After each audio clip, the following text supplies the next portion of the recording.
Hey hi hello guys, இன்றைக்கி இந்த ஷார்ட்ஸோட நம்ம என்ன பார்க்க போகிறோம்னு பார்த்தீங்கன்னா ஈஸி எலவேட்டர் வித்தவுட் ரெட் ஸ்டோனை தான் ஃப்ரெண்ட்ஸ் பண்ண போகிறோம்.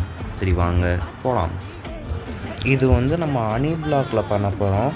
இது எப்படி பண்ணோன்னா இந்த மாதிரி நாலா பக்கமும் அனி பிளாக் வச்சுட்டு அதுக்கு நடுவில் இந்த மாதிரி வாட்டர் ஊற்றி விட்டு இந்த சைடு இது பாருங்களா, இதில் அப்படியே ஜம்ப் பண்ணி கிளிக் பண்ணால் மேலே ஏறிடலாம். இதுவே பெருசாக பண்ணும்போது இந்த மாதிரி பண்ணிவிட்டு இங்கே போய்ட்டு ஜம்ப் பண்ணி கிளிக் பண்ணால் இது மாதிரி ஜம்ப் பண்ணி போயினே இருக்கலாம். இதுக்கு ஹனி பிளாக் பண்ணுறதுக்கு ஹனி தேவைப்படும், அது மட்டும் ஓவராக யூஸ் பண்ணணும். இதுக்கு நீங்கள் ஹனி ஃபார்மை மேக் பண்ணலாம். அது எப்படி மேக் பண்ணுறதுன்னு தெரியலனா கமெண்ட் பண்ணுங்கள், அதுக்காக நான் ஒரு வீடியோ எடுத்து போடுறேன். இது உங்களுக்கு எதாவது நீங்கள் வீடு கட்டுறீங்கன்னா அது சைடில் ஏறி போகிறதுக்கு இந்த மாதிரி பண்ணால் யூஸ் ஆகும். இதுவே பெருசான இடத்துக்கு ஏறணும்னா அதுக்கு நான் வேறு ஒரு எலிவேட்டர் சொல்லித்தரேன். இதே மாதிரி நிறைய வீடியோஸ் ப்ரோ டிப்ஸ் அண்ட் ட்ரிக்ஸ்லாம் பார்க்கணுன்னா சேனலை சப்ஸ்கிரைப் பண்ணிக்கோங்க. வேறு வீடியோவில் பார்க்கலாம். பாய்.